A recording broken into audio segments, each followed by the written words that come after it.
Hello, everybody. Welcome back to Every Day is Friday, the show where we dive into the stories and experiences from people from all walks of life. Today's guest is Jacob, a dog trainer, a business builder, and a huge fan of sports and food. We're going to talk about dogs, discipline, and building a brand, and even poop. Seriously, let's jump right in. And before we dive in, make sure to subscribe so you never miss an episode. And let's get into it. I'm excited to have you on the show, Jacob. Hey man, I'm glad to be here. I'm happy to be here. I'm excited. Yeah, and for the listeners who may not be familiar with your line of work yet, can you give us a quick rundown of who you are and what you do? Yeah, I'm Jacob. Me and my wife started Great Lakes dog training 4 years ago. Um, we've always been interested in dogs. We had a pit bull who ruined our life. That's what we used to say, but now we say he made our life because of the journey that we've been on since of discovering how to work with dogs, what to do, how to how to work with them. And it led us to this path where now we have, three locations. We have 27 employees now, uh, where we get to influence and help people with their dogs every day. No, it's amazing. And messing with dogs and playing with dogs every day and teaching them and training them, it's always fascinating to hear the why behind everyone's passions. And how did your journey with dogs begin? Like I kind of said, I've always been interested in dogs, but me and my wife, when we first started dating, we moved right in. And what do you do when you move in together? You get a dog. And we got this dog Bones, and he's super bonded, super great, but almost as soon as we got him home, we had issues. We didn't know our neighbors had dogs. He would fight the fence and run it. He would jump our fence. We couldn't contain him in anything. Like you could put him in a kennel, he'd break out in 2.5 seconds. We'd put him in we spent thousands of dollars, all the way up to those $1,000 impact kennels. He broke those. So at one point we were like, we need to do something. It was like, do we give this guy a new home to someone who's more experienced, or do we learn? And so I was working as an area manager for Journey's shoe store, and I was just like, I don't know, the mall's kind of dying. I'll just start fresh somewhere. So I got a job working as a canine coach at a dog daycare, and I apprenticed at another dog training company. And we just kind of slowly knew we wanted to learn every inch of the dog industry. So I was willing to do any job, anywhere, anytime, even though dog poop, instant gag reflex. I'm the guy who cries and I don't like picking up dog poop, but I knew that it was worth it, right? I saw if I needed help, how many more people out there? I'm a big guy. If my dog's pulling me around, how many of these women, small women, need help with their dogs? And as I learned in the dog industry, women dominate this world. Like half my employees are these little tiny women who are just so passionate and they control the heck out of the dogs. So um, we found that what attracted us to dogs was having good dogs and helping people keep their dogs. So we kind of spun our tires in the dog daycare world. And what I kind of found was we're not really helping dogs. What we're doing is we're making some dogs tired for a day, but a lot of the issues that people have with their dogs are going to continue to exist, even if we're getting them tired.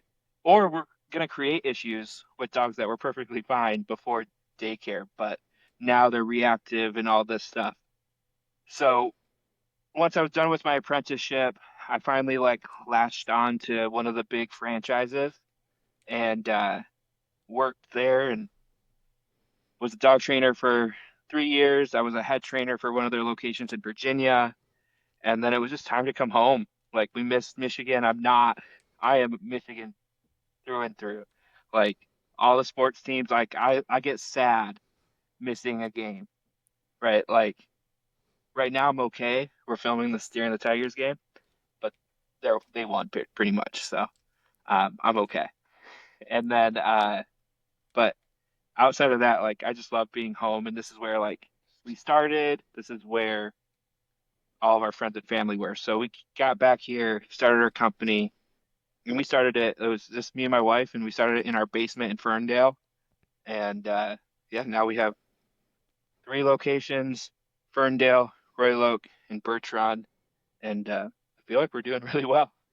No, Jacob, that is a great takeaway. I mean, you put yourself in situations to learn the most about dog training.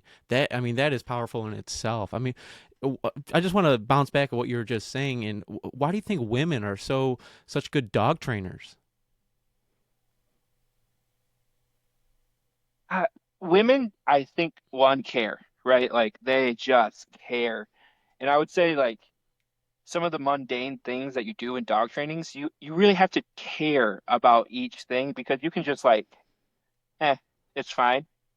But it's fine leads to the dog like pushing those lines, pushing because dogs are pushers, right? Like there's some great dogs out there that don't need any intervention and but those are unicorns. Most dogs are going to try and get away with what they can get away with. And women are a lot less willing to let those things happen. Whereas guys, we're like, it's fine. Yeah, the dog jumps on me. It's all right. Women don't put up with that. They won't. And I just think because they can't. A lot of them are a lot smaller than us, right? Like, I'm 6 foot, 300 pounds. A dog jumps on me, whatever, right? My wife, she's 5 foot, 100 pounds. Dog jumps on her, it could severely hurt her. So like even like my own personal dogs, my wife is just like, I'm here. She's like here with them. And like just that much more strict, just that much more detail oriented. But yeah, women employees. I mean, I have some great men employees too. Men can be great dog trainers, but like the industry itself, like you just see women everywhere. If you like just go on Instagram, search dog trainers, you'll see woman, woman, woman, male, woman, woman, woman, woman, male. But it's how the world is working in that industry right now. It almost seems that a lot of, I mean, women and men in this industry are very strong and powerful in their own right. And it almost seems that like a lot of dog owners use treats as an advantage to like come inside or go to the bathroom or something. Like, you want a cookie, little treats like that or something like that will really bring the dog, as like, oh yeah, I'm just gonna do what the owner says because I'm gonna get a treat at the end of the day. The question I have for you is, why do you think dogs act out and misbehave most of the time?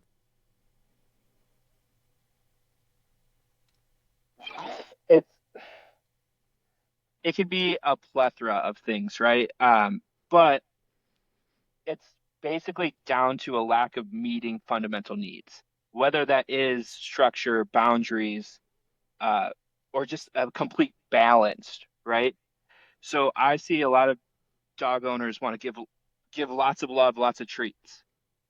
That's great, but there's got to be lots of rules and lots of discipline to supplement that, right? Because what can happen is I negotiate with my dog to get treats to come inside, right? It kind of learns that, like, oh, I could stay out here and get into whatever I want, or I can get that little treat. So you have to up the ante, right? So now it's like, now I'm shaking the bag of cheese, right? Now I have a hot dog, right?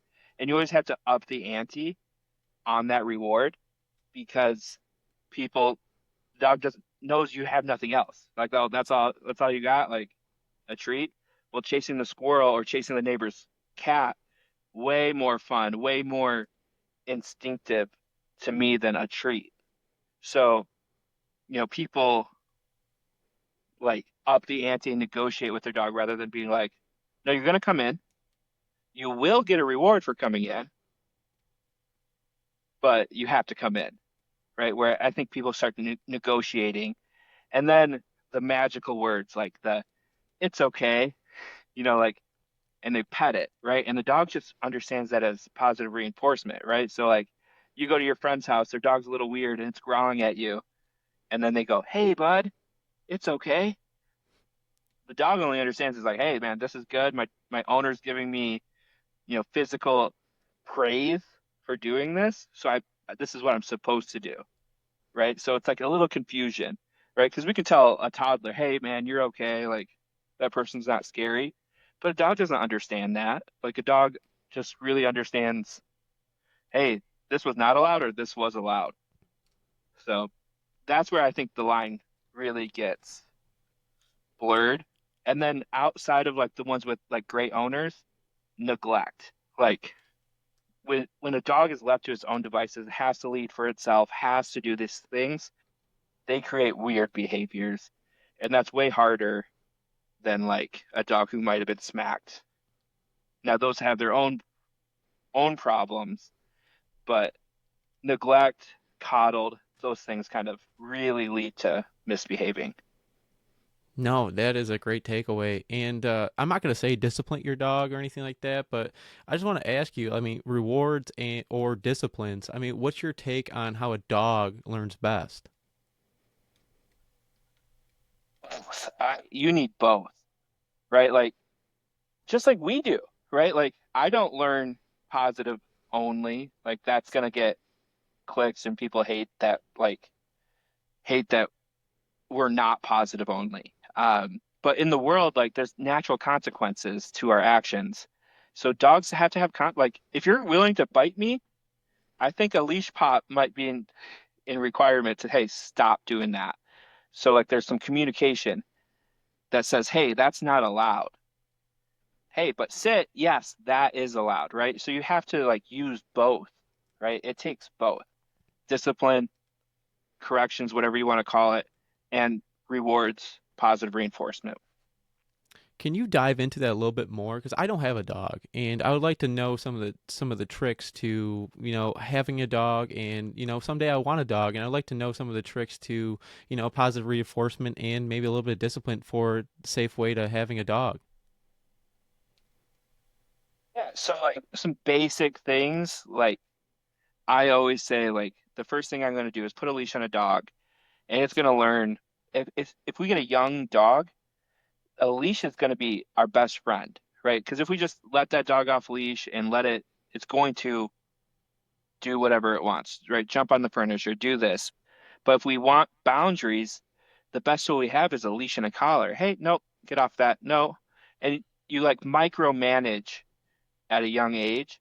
And then like, hey, we're going to teach you, we're going to lure you with this treat. Hey, sit. Yes, mark it. Give them a treat so they understand, hey, when I sit, I get this treat. Hey, when I come to dad, I get this treat.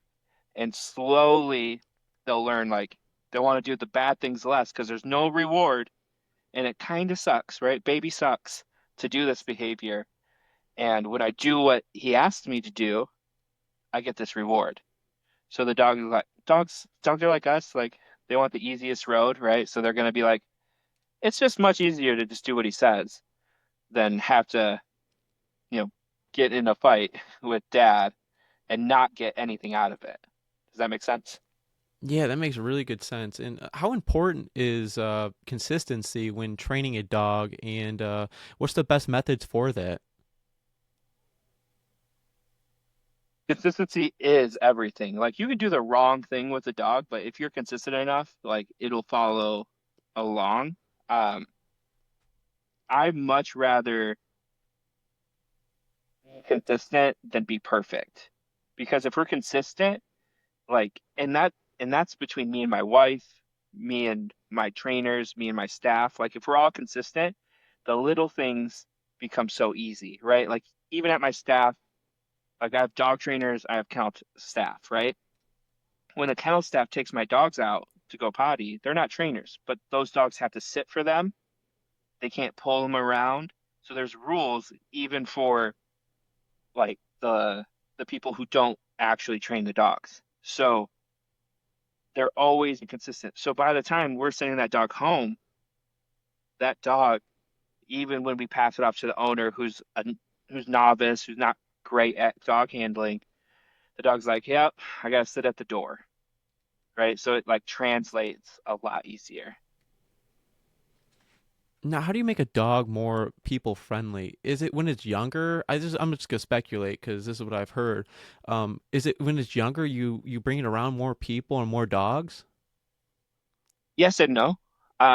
So at first, like we have to create neutral experiences for dogs, right? Everyone wants their dog to be best friends with this or that. I much rather be able to take my dog to a coffee shop, everyone oogle and Google over it, but it still follow through with commands. It still focus on me. Its circle can grow after it learns control, right? Like I think a lot of people focus on, I want my dog to meet as many people and as many dogs as possible. But what slowly happens is they get excited to see every single person. And then you have that dog who you can't even walk down the street because it's because it's frustrated that it can't get to you and it can't get to that friend. Uh, so I'd much rather focus on like when we say socialize, we're talking about it can exist in any situation, any floor, any building, any texture. Because like our puppy trains, we take them and we make sure that they can walk on concrete, on wood, on wet grass. Because you'd be surprised, like you get some of these shelter dogs, they must never have been outside or not outside a lot. Like they don't like wet grass, like a dog who like you see a well socialized dog, they're rolling in the wet, in the mud and they're playing. But some dogs are like it's so foreign to them because they weren't socialized to that material. You also see like dogs who like jump out of the way of like city sewer grates, like because they just don't like touching it because they've never been forced to touch it. So to get back to your question, to get a nice dog is you introduce it to things on your terms. And then you only introduce it to people who respect your rules with your dog. And you only introduce it to dogs who you also know are well behaved. Like, I'm not going to go to a dog park and be like, hey, bud, figure it out, right? I'm going to be like, hey, I know James down the street has a great dog. I've seen him socialize with other dogs. I'm going to ask that guy, James, if his dog will play with mine.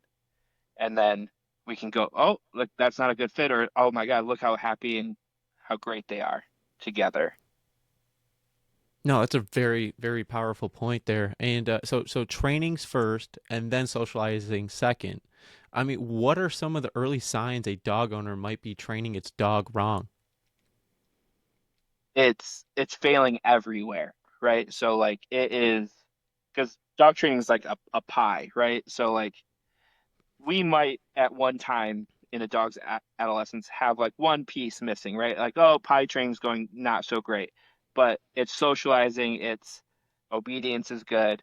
If we're hitting multiple of these pieces that are failing, right? Like most people call us when potty training is going bad, socialize going bad, and obedience is going bad. That's like, but they'll say, "Hey, my dog's so sweet and I love it. It's so sweet to me." But it's jumping on everybody that comes in. It's potty in the house and it doesn't have recall. That is like a major sign, right? Like our favorite to work with, we just actually posted a video today, is like Archie. He came to us with what we call the perfect puppy. He came to us a good puppy. We did his puppy board and train, and now he's doing his adult board and train. So we get to see him grow, right? And we were there in the beginning without any issues, introducing him to other dogs, introducing him to commands, introducing him to training and how to take rewards and take corrections. Then we saw him when he was an adult, like 6+ months, and now we were able to like really mold him and his behavior. And now he's solid. You could probably walk him off leash in Home Depot, right? Like but he can also play with that pit bull down the street and he could play with that puppy because he's learned how to play with other personalities as well. Now, what is something most dog owners do out of love, but actually isn't helping them? I would say overfeeding is like a a big problem in the dog world. Like just randomly, like I would say about 30 to 40% of the dogs we meet are morbidly obese. And this come from a big guy, but like they don't have a choice in this complete. I get to pick if I'm big or not.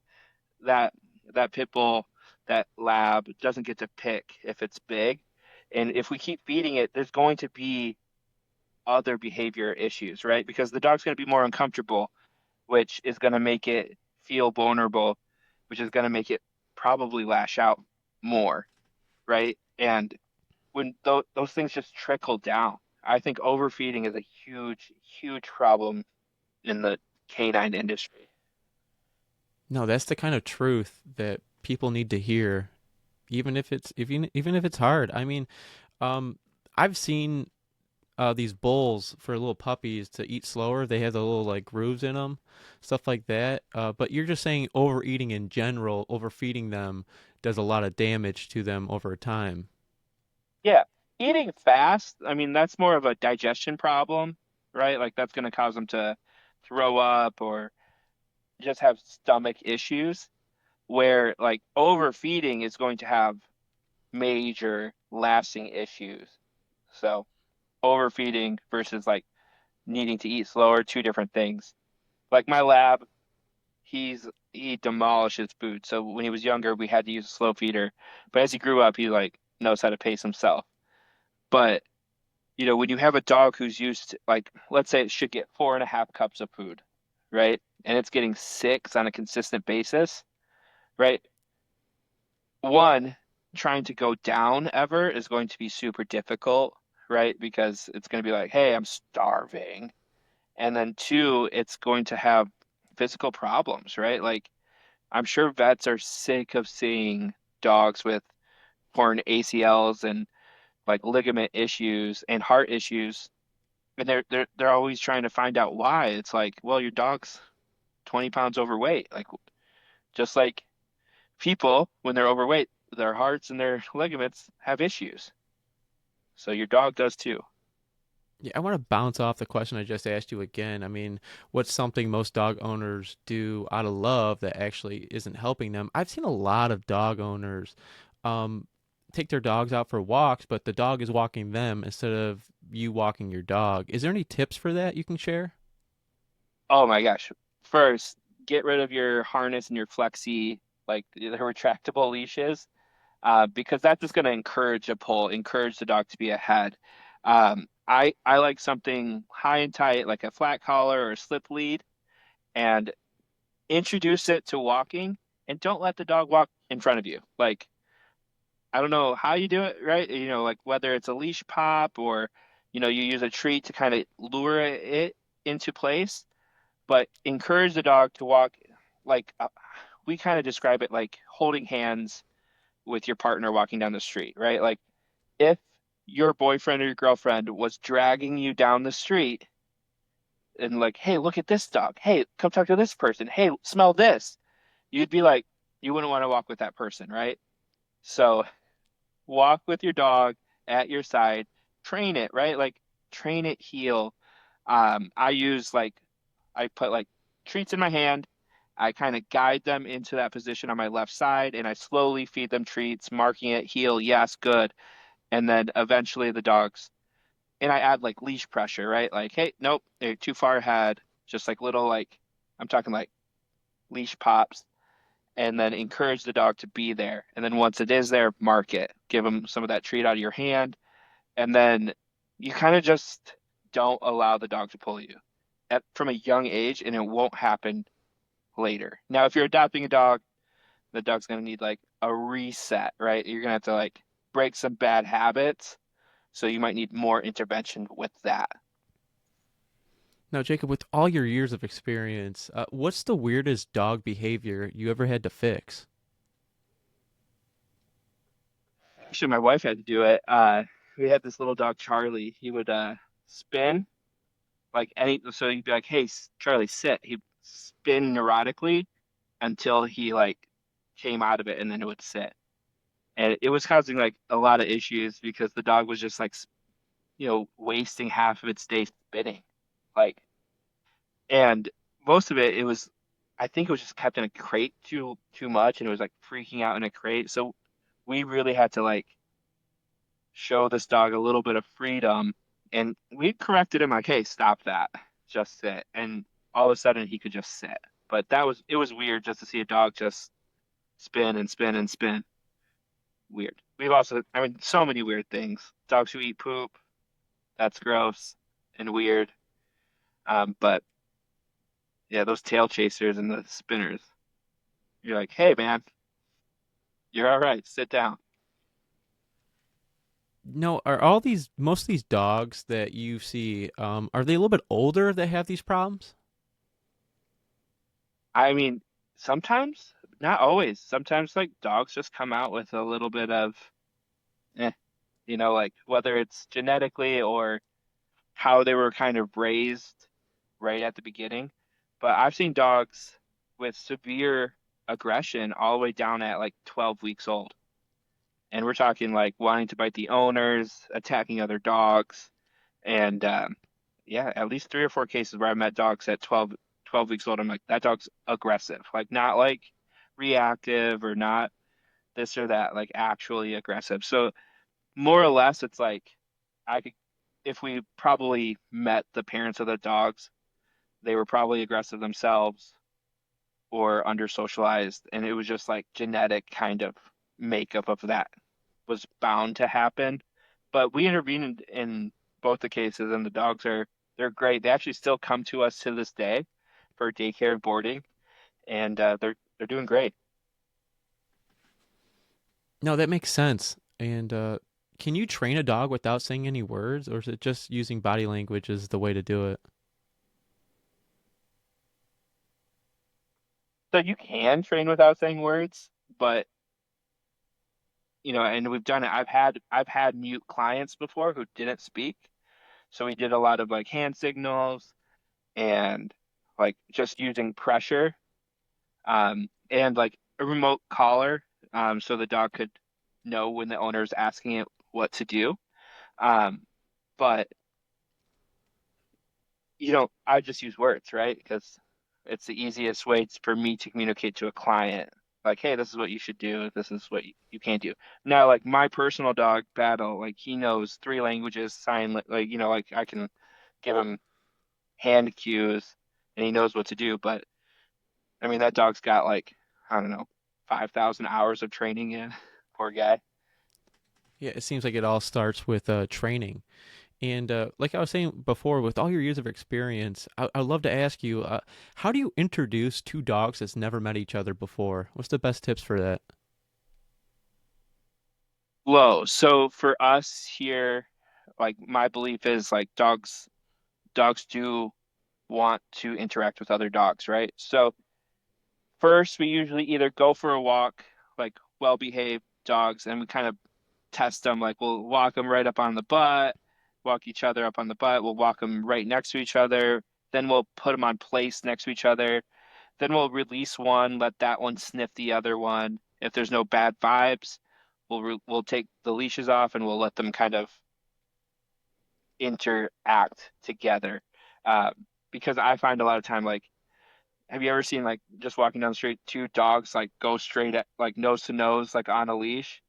Almost never goes well, right? Like you could, as even someone who doesn't have a dog, you've seen that and you're like, oh, I don't know about that. Like the dogs are like nose to nose because dogs don't communicate like this, right? And then you add pressure, like, oh, you're holding them back. Think about like two guys in a bar, right? Like, hold me back, bro. That's only gonna like amp them up more, right? So to me, off leash after they've been used to each other in the same room.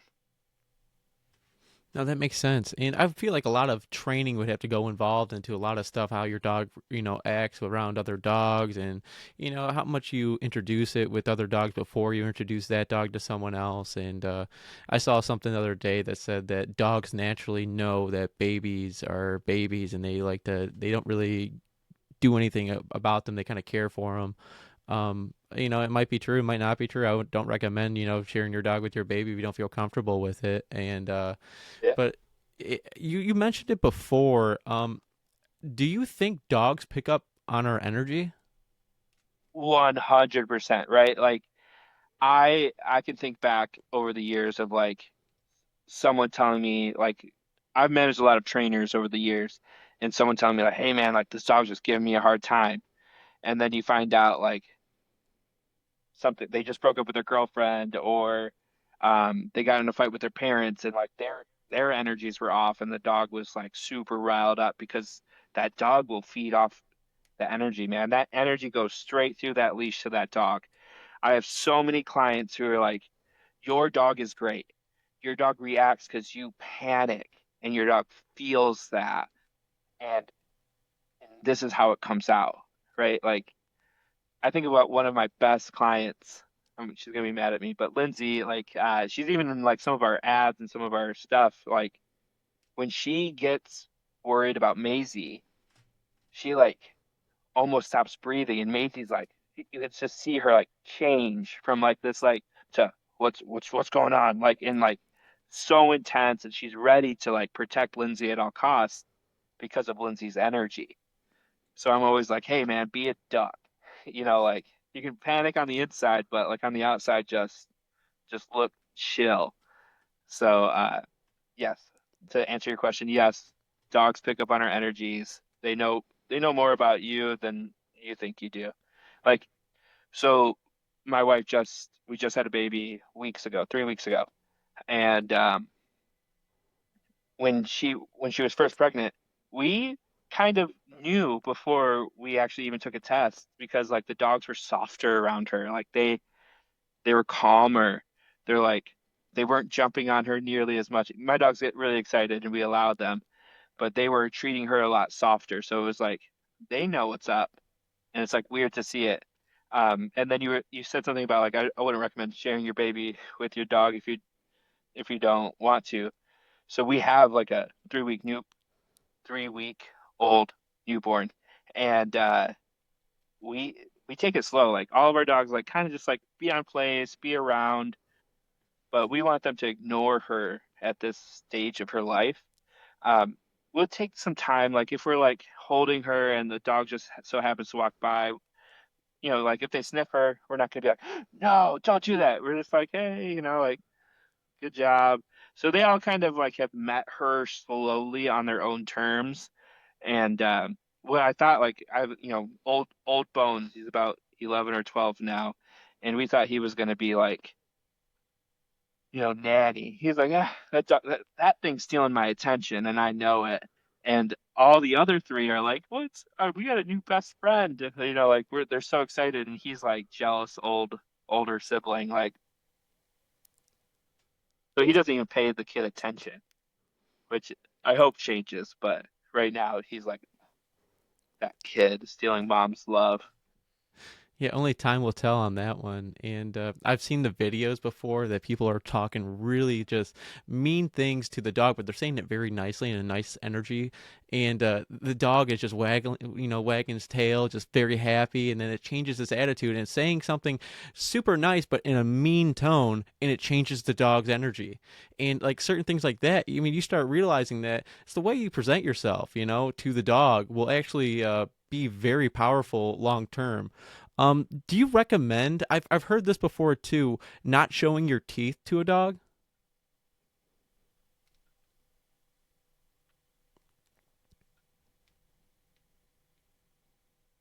Like growling at him, like I don't recommend anything. Like to me, like going eye to eye and like yeah, showing your teeth, like the dog would think that's a challenge. Um, yeah, I think it's a silly thing that people do sometimes. I actually just did this video, like that YouTuber I Show Speed. He like barked and growled and got in this little Yorkie's face, and it bit him right in the face, and no one deserved it more than that guy in that moment. And yeah, I always say like would you do that to a human? Don't do it to your dog. No, that's a great point. And congratulations on your newborn as well. I just wanted to say that. And I just really want to dive into what does a perfect day look like for a well trained dog. Probably waking up, going off leash outside to go potty, coming in, eating, and then getting to like live with you, right? Because you've created the boundaries of like what's acceptable and what's not. So like you don't have to worry, you don't have to have eyes fully on that dog all the time. So it's allowed to be on your bed because it's not going to pee on it, right? So it's just sitting on the bed while you're getting ready. It might come out to the living room or the kitchen with you while you cook, but it's not like right up underneath you. It's not tripping you. It knows that, hey, like dad's in the kitchen. Like my dogs, if I go in the kitchen, they go in the living room, they go lay on their place cots or their bed, and they just hang out. And they're happy because they know they get to be out. But if they know if they like try and sneak and go to the bathroom and get into the toilet, that they're gonna either there's gonna be a correction for that, or they're gonna have to go, to their kennel. So they've kind of learned, hey, it's just easier for us to just hang around and we get to be involved with everything dad does, but we don't have to, you know, there's these things we can and can't do. So what I would say is like freedom from because of structure and boundaries, right? Like I say it all the time, that line from, was it 1984 where like freedom is slavery? I see it all the time because most of our clients give like ultimate freedom to their dogs, but they're a slave to their dog, right? Because they can't turn around without that dog pooping in their house. They can't turn around without that dog chewing on their furniture. But they gave them the freedom out of love, but the dog is totally abusing them within that freedom. So to me, it makes a lot more sense to, hey, we have these rules, we have these boundaries. I'm going to hold you accountable to these things for your whole life. And that way we can live peacefully and great together, and you can have a lot more freedom, right? Like I have 12 acres up here in Birch Run, and my dogs don't even know what a leash is. Like they only get the leash when we go to Frankenmuth or if we go back down into the Metro Detroit area. But here, because they know, I mean, they have at certain points they're like a half a mile away from me, right? But if I say come, they come running, right? So I don't have to have, they don't have to be within 15 feet of me on a flexi leash because I can trust them. That's even with other dogs working behind us and, like having that, because at any given point in our facility, because we have a house and then we have our facility like in our front area and it's a huge barn. There could be a lesson, there could be training sessions going on. And so I trust my dogs to not go that way, but I also will hold them accountable to not go that way. No, it's like dogs are like a life coach with fur. Yeah. I mean, they really like, they can, they can be, yes. They really can set you up for success and you can set them up for success. And, when they're successful, man, it's so great, right? Like, like, and they even treat you like, I love it when my dogs know I've done right by them in a day. Like, they're just so much more like, thanks, Dad. And you'll see them like come and give you love. And you like to see your dog fulfilled is a pretty great feeling. Yeah, what's your take on dogs being a mirror of their owner's habits and moods? Oh, it's 100% true, right? Like you can kind of see it with like we deal with hundreds of dogs, right? So you see like clients come in and you have this anxious dog and you have this anxious client and you're like, okay, you need to like we kind of turn into like semi-therapists, right? Like, hey man, like you need to breathe, like you're giving off way bad energy to your dog. And then you see some of these like confident dogs that are dumb doing crazy things. It's like, and then you kind of meet a customer that's like kind of crazy and overly confident doing crazy things. And you're like, your dog is a mere reflection of you. Now, every once in a while, your dog could be completely opposite, and that just could be because of what you do. But yeah, I can see a lot of dogs being mirrors of their owners. Now, if someone wants to like raise a dog like they've raised a child, what's one step they could take?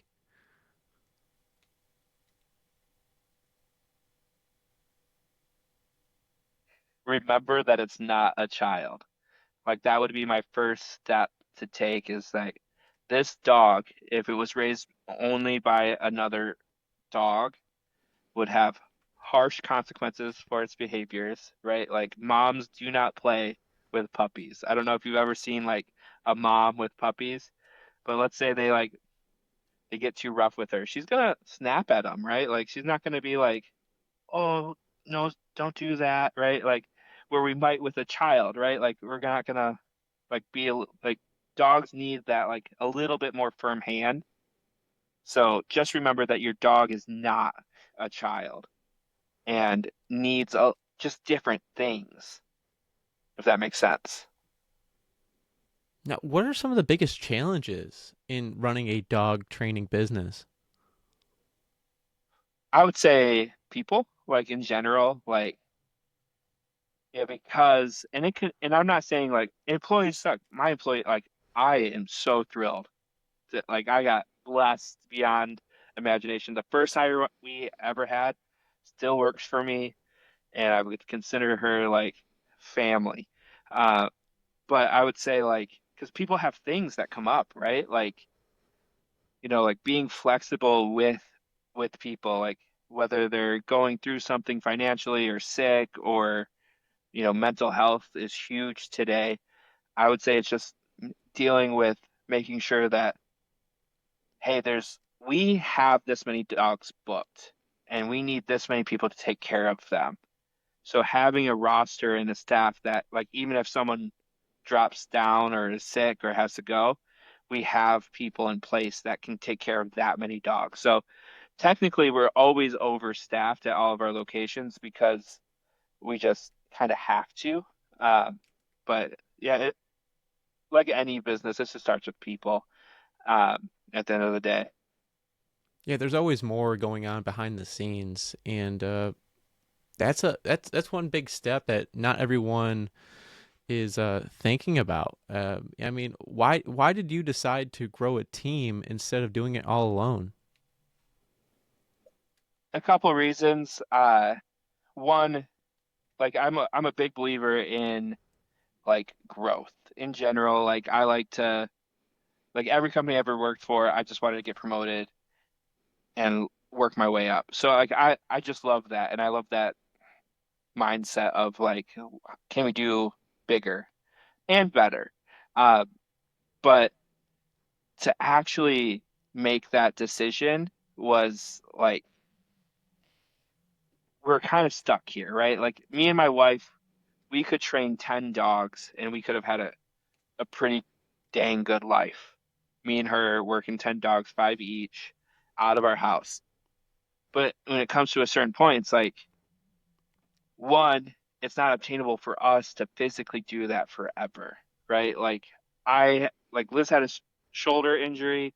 I probably need shoulder surgery at this point. And so it makes sense to like kind of spread that work across, like, right? So how much information can I get Zoe, one of my employees, to 98% of me, right?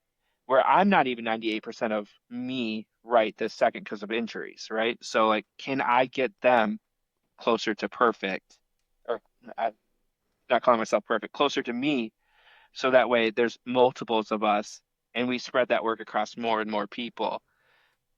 And then you realize, oh, I made this hire. This costs money. I need more dogs. And then you need more people. And then you need more, like, so it's like this math problem going on in our head. Um, and we're always kind of doing that math, right? Like, Hmm.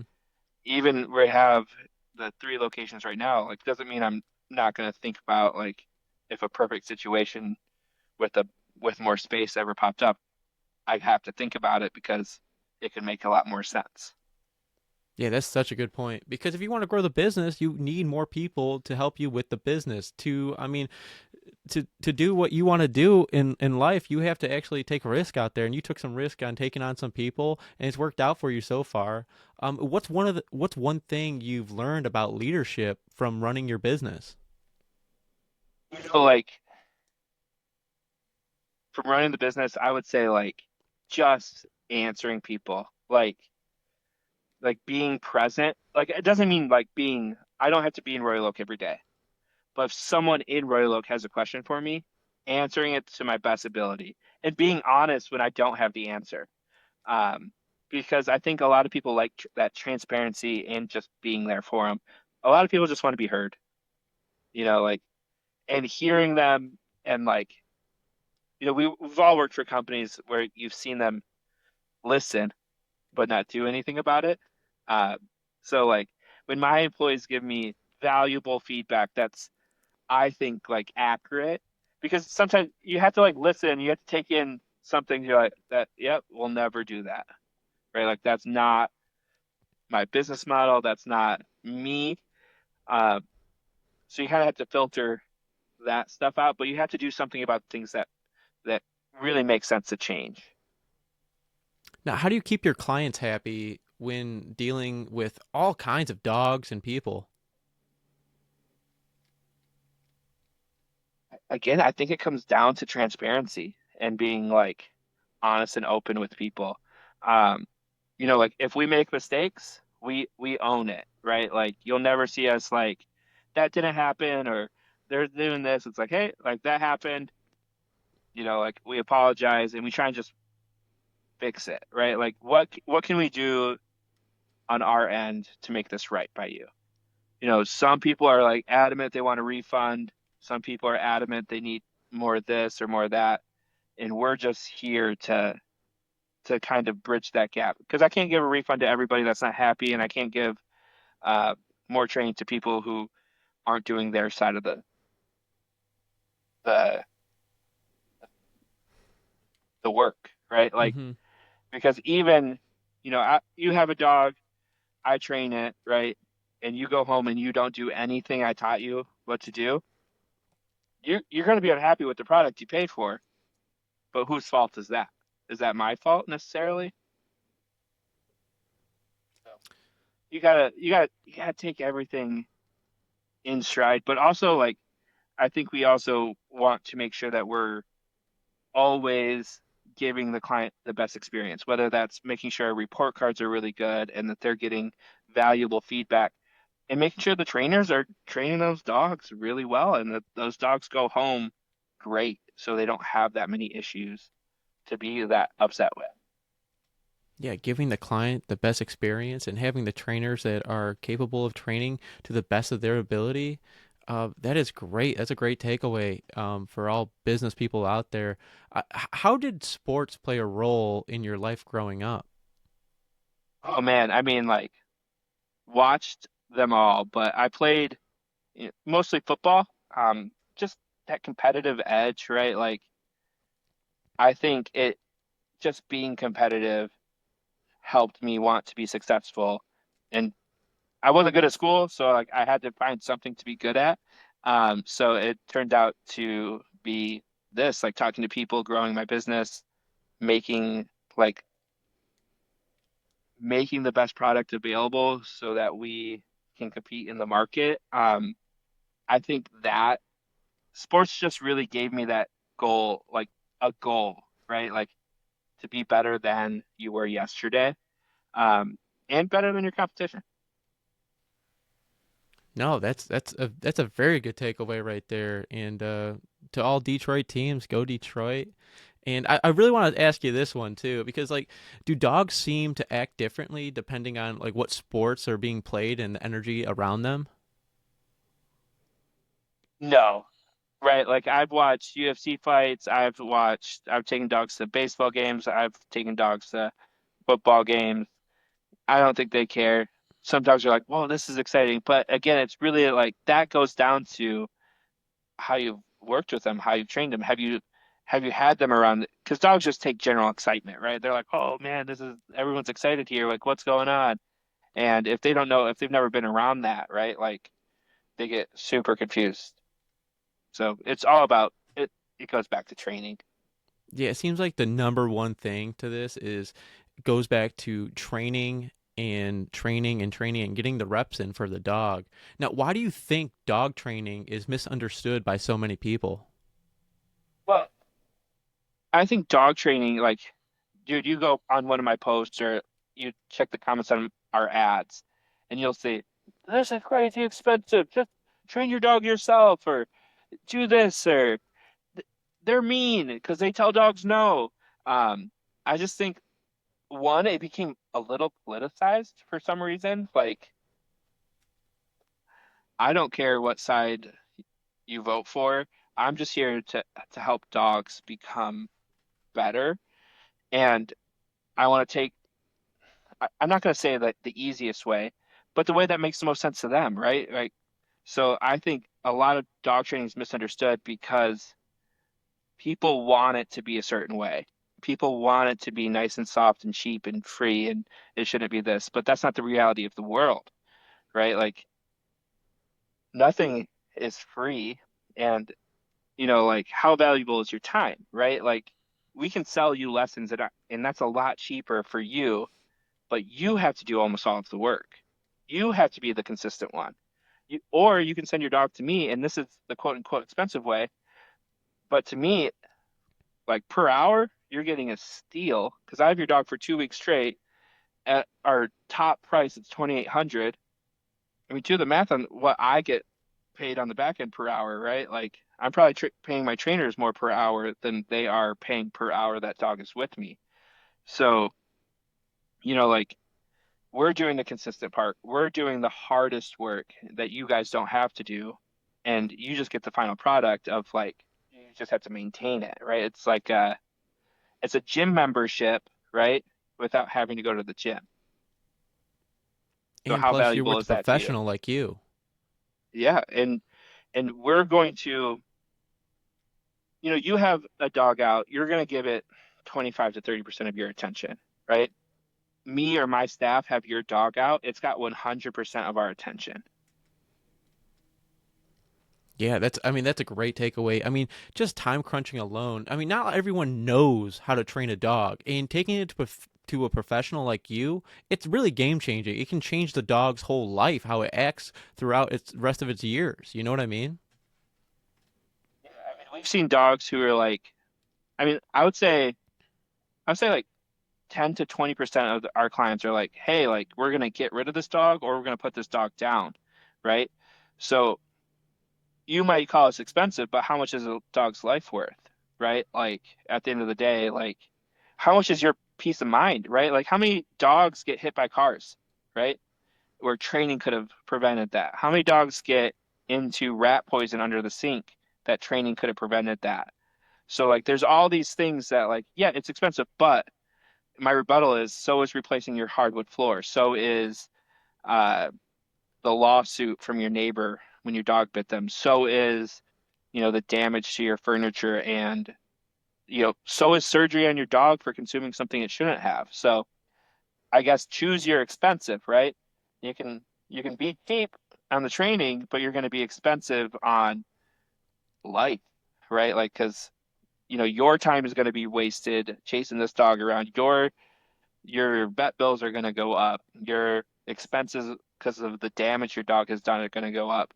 Or you can spend the money on the front end and then you can have a more reliable buddy and pal that actually adds to your life, right? Like now you have someone you can go on car rides with and you can take to events with and you're not embarrassed and like I don't know how many single guys, dogs we've trained that have gotten them a girlfriend, because oh, you got a well-behaved dog. No, that is great advice for all dog owners out there. I mean, what's your advice for someone getting a puppy for the first time? Meet the parents. Like, don't go off of like, oh yeah, they're a good dog, right? Because what I've learned is your good and my good, two completely different levels, right? So like determine what you want because their parents are the best description of what they'll be like. Now, there's some foster dogs and like rescue dogs that aren't going to have that same ability. I would say meet a dog that matches your wants in a dog. A lot of people will go out and get the dog that greets them first. It ran to me and it jumped all over me. Think about that when it grows up. It's going to be a dog that is excitable and wants to meet everyone and is that your personality? Is that something you'll enjoy? Because if it's not, think about it, right? Like, for me, like if I'm meeting a group of puppies at this stage of my life with a newborn and my business, I'm gonna pick that dog who's like, whatever, guys, like kind of independent, not super, like, not the first one to come running up to me, not super. play, like not like tackling the other dogs, like more of your chill dog, because I want that.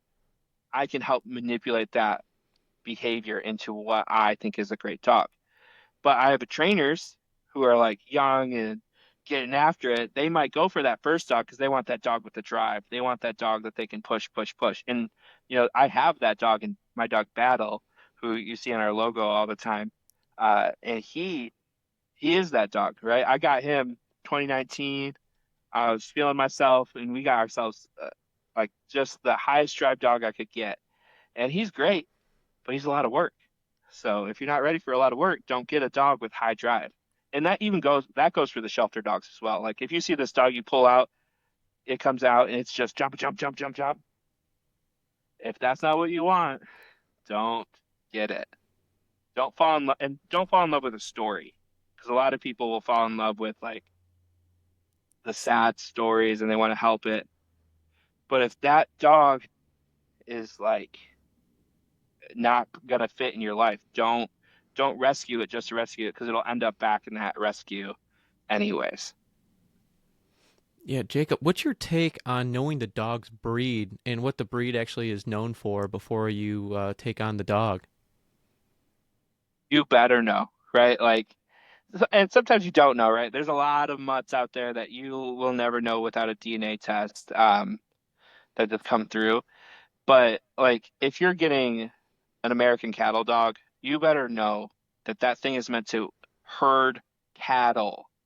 So it's going to look at your car, it's going to look at your kids' bikes as something to herd and to bite, and it's not going to be scared. You're right. Like, so you better know that going in.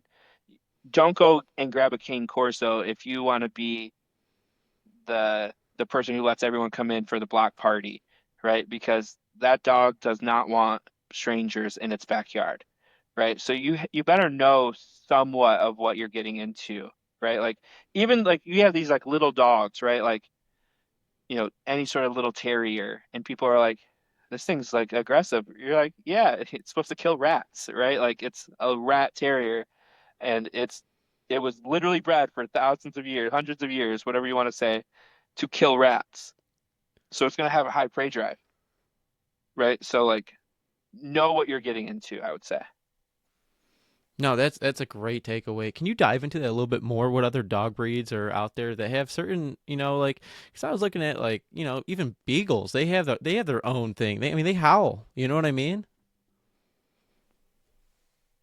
So I mean, like beagles are supposed to like find animals and flush them, right? So like I've never met a beagle that wants to stay in a yard, right? Like if you're gonna, you have to be active with a dog like a beagle, or like people get labs because they're just friendly, happy dogs, but they forget that they're bred for hunting, right? Like the majority of them, yeah, now they're mostly pets because, hunting has just gone, a little bit lower numbers, but at the end of the day, they're still hunting dogs, so they have this high drive. They're not like lazy, go do nothing dogs. Like like if they see, sometimes you see like my labs will see like the certain bird like spread its wings, and you could see that like that instinctual like turn on. Uh, what people don't think is what I think is crazy is people get all these poodles and doodles, and I'm not here to bash. Like you see all these dog trainers bash doodles. I freaking love them. They're great dogs. They love being trained. But people forget that poodles are hunting dogs too, right? So they have high prey drive. They have high drive, um, and they're kind of tough. So we might have made them look cute for the last 100 years, but deep down they're still kind of badass dogs, uh, who like to do tough things. So I think like just a quick like Google search will do a lot of people a lot of good before they get a dog. And I think people over inflate what they can handle. So just always be honest, like at your worst day, do you want to handle this description? No, that's a great takeaway because you got to really do your own research before you get a dog. And best thing is, like you said, just a quick Google search. And what's your take? What's the top three dogs that are family friendly? Oh man. I mean, I would just name three dogs I probably already named, but Goldens, Labs, Golden or Labradoodles. Like they're just easy. Like especially if you get them from a breeder who's breeding pet, like pets instead of like hunting dogs, but like they want to please their owner. They want to be companions. I would say they're the easiest. Golden's being like they're to me they're the easiest family pet. Now, what's your take on a lot of other dogs like German Shepherds? Oh, I mean, we love German Shepherds. We train a lot. Um, they're great dogs. But they you have to know what they are, right? Like they're guardian stock. They're going to want to keep the family unit protected and around. But if you train a German Shepherd, young and you're doing everything right, you're going to have a great pet for a long time that's very loyal. Um, to me, the breed matters, especially for a novice. Like to me, like I wish every first time pet owner would get like a pity or a lab or a golden doodle because they're so pleasing. They're so easy to kind of mold and work with. Um, where like sometimes you find these people who have waited their whole life to get this breed, right? They've done a lot of research and they love this dog, um, but it's a lot of dog, right? Whether that's like, a lot of people like, Great Pyrenees and they're beautiful. They're these huge, beautiful dogs. They killed coyote for fun, right? Like that's what they like to do. So no, like if you're living on a property where your neighbor's dog might come into the yard, your dog might kill that dog, right? So like you just gotta know. Yeah, I just really want to dive into like just people do your own research. If you want a dog that doesn't shed, don't get a husky. You know what I mean? Yeah, get a Wheaten Terrier, like and and don't even believe at like don't believe everything, right? Because there's no such thing as a hypoallergenic dog. There's no such thing as a non-shedding dog. Anything with hair sheds a little bit, right? So like do your research and know what you're getting into. Because yeah, like let's say you are kind of allergic to dogs and you've researched and you've met Wheaten Terriers and you know that your body can handle it. Know what a Wheaten Terrier is. They're excitable, they're high drive, they're a lot of a dog. They might look like a doodle and they might be cute, but they are not a doodle. Do your research. You're 100%. Almost everything we've said, you're like, oh, it sounds like you need to do your research. If everyone who's listening to this takes out do training and do your research, I think I'd be a happy person. No, that's a great takeaway, and it makes sense. And if someone was struggling with their dog right now, I mean, I just want to hear your take. What should they do? If they're struggling and they're like at ground zero, I would always pull back all freedoms first, right? Like that has got to be the first thing. They have to be in a kennel on a leash or, under supervision all the time. Because what's probably happening is mistakes are happening when you're not paying attention, when you can't do anything about it. So take away those times that it has those opportunities and start introducing basic commands. If you're struggling with that, you 100% should reach out to any local dog training company. Obviously, do your research and find a trainer that will train the dog how you want it to be trained in a way that you want to be trained. Because I'm not for everyone, right? Like we use tools. I'm sure you've seen our website. Like we use a little bit of everything, and that doesn't float everyone's boat. And I'm okay with it, right? Like I'm not here to like be everyone's best friend. And I know that there's people who are like, oh my gosh, you even said e-collar, you said a prong, you must be evil and abuse dogs. Well, if that's your take, don't call me for dog training, right? Like the worst thing you could do, we're not going to agree, right? So don't call me. Call the positive only trainer. Now, you might go to that positive only trainer and see zero results. And then you might think, maybe that guy. Maybe call me then. And then we can do a consult and I'll tell you if we'll take you on as a client.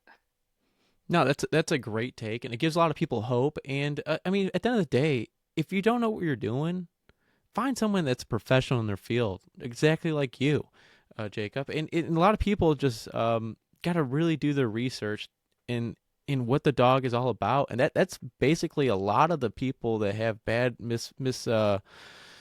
misunderstood dogs. They think they're like, oh, their dog's broken or something like that. It's like, well, you got to understand what your dog's what its nature is, and how are you training it. I think the hours, like you're saying, the hours you put in with the training really can make a good dog at the end of the day. And I really want to bounce off of you off this. I mean, what's your take on dog parks? Are they good or bad? As a dog trainer, I don't think I'd be a good dog trainer if I told you anything but bad. There's so many things that can go wrong at a dog park. There's no overall watcher, right? Like there's no one that's like in charge there. So there's no one standing at the gate checking your vaccines on your dog, right? And like there's a lot of viral things that can happen with dogs, whether it's kennel cough, canine influenza, all just a host of issues that can go wrong. Worms, you don't want any of that with your dogs.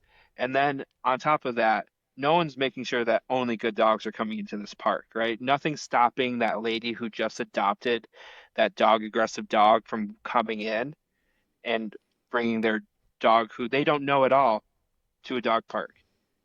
And you would say like, "Hey, who's doing that?" And I'll tell you, people do it every day of the week. There's this dog park, this pretty large one in Pontiac Lake Recreation Area. I'll work around it, work outside of it all the time, and I can't count how many dog fights I've seen there because people are just bringing their dogs they don't know at all into the dog park, and it's silly. And then on top of that, like again, there's no one controlling and kicking out like the humping dogs, the unaltered dogs. Like there's so many things that can go wrong. I just don't think it's worth it. Yeah, that answer can really surprise some folks. Thank you for sharing that. That's I mean, no, thank you for your opinion on there. And now I want to just ask you this question: if you could train every person in the world one thing about dogs, what would it be? Man, to really, I guess I've been thinking about this one. I'm going to change what I was going to say. To not reach your hand at every single dog, right? Because everyone just thinks like you put your hand out, let them sniff it, or let me pet your dog, and it's just not safe, right? Like one, you don't know that dog. Two, that dog doesn't know you, and at worst, you're pressuring that dog unnecessarily. At I mean, at best, you're pressuring that dog unnecessarily. At worst, you're going to cause that dog to feel scared and either initiate fight or flight, which is going to cause you to get bit or that owner to get pulled down. And it can cause a lot of problems. Don't reach, like just don't reach at a dog you don't know. Right. And like, so you'll see, like, if I'm meeting a dog for the first time for a consult, I stand just straight neutral, and that dog can come greet me after it's excited. Like I have the client kind of just hold on to the dog until like I'm saying like, hey, like the dog's gonna be fine. I let it sniff me. I'm not engaging. I'm not reaching at this dog. I'm not making eye contact. I'm just like kind of talking to like if me or you were just standing face to face, I would just be talking to you.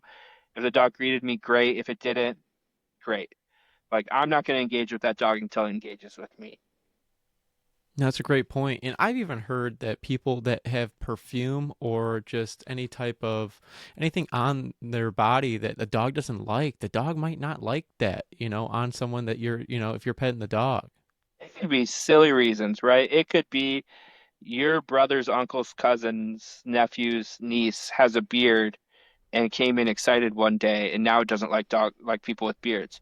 You don't know that dog's history, just leave it alone unless like it's engaging with you. and you want the dog to. Don't engage with the dog you don't want to engage with as well. That is a great point. Now, Jacob, the show is called Every Day is Friday, and Friday has a special energy, whether it's freedom, excitement, or just feeling of accomplishment after a long week. I want to hear from you. What does Friday mean to you? Friday means that moment when it clicks with the dog, right? Like for us, it's like it could be something as simple as like the first time a dog downs, like on command. It could, and like you see it, like it understood what we mean. It's not just doing it because we're pulling the leash and we're luring it with a treat. It's like, hey, you said the word down, that means this. That that is a Friday feeling for us. That sense of accomplishment. Um, like that's what the dogs on the business side, honestly, making payroll every week. Like as a business owner, that is the best thing I can do is pay my people, right? So every Friday when we make payroll, like me and my wife, we dance a little because like now the business like it's gotten easier to do that, right? But at the end of the day, like there's still going to be weeks or month, like like this last Friday, you have the end of the month and payroll. Like that's gonna shrink what you have to spend. So when we, like all the bills are paid, like that is our Friday. That is our sense of accomplishment. Like, who cares if your week is you make $60,000 in a week, but you can't make payroll, right? Like, so it's making sure that my people are paid and they're happy. That is mine and my wife's like Friday dance happy. Now, Jacob, this is your chance to lead the listeners with something powerful. Is there anything else you want to share before we head out? I would just say like treat your animals with respect and treat others with respect. We're out here trying to help people to the best of our ability. Every day is a struggle with meeting expectations and meeting goals. Uh, I would say, like, if you're interested in working with us and working with dogs, like, do your research, make sure that we're a good fit, make sure whoever you're working with is a good fit, and that dogs deserve training. I can't stress that enough. Like, oh, I have a good dog or my dog does this. Like, every dog can need training. Just like every kid needs to be taught, every dog needs to be taught as well. That makes sense. Training, training, training. And all your information will be in the description down below. But I want to make sure the listeners know where to find you. Where can they follow and support your work? At Great Lakes Dog Training on like any service. I think we're on TikTok now. We're on Instagram. We're on Facebook. We mostly put out reels and little posts, but we're gonna get longer and longer content out there. So look for us on YouTube as well. YouTube is where like if you really want to dive down, I have a lot longer of a reach because I have a lot more time I can put on things. So that if you really want to see like how we work with dogs, YouTube is the place. And I know the listeners got a lot of value out of this. It's been an awesome conversation. I appreciate you being here and thank you for sharing your stories and experiences. Man, it was great. Thank you, Matt. You're awesome to chat with, and I'm sure I'll be back on. No, I appreciate you, and I would love to have you back on. And to the listeners, stay tuned for more amazing stories on Every Day is Friday Podcast 365. If you enjoyed this, make sure to follow, share, and keep Every Day is Friday mindset going. Until next time, stay inspired and make every day feel like Friday. Until next time, everybody.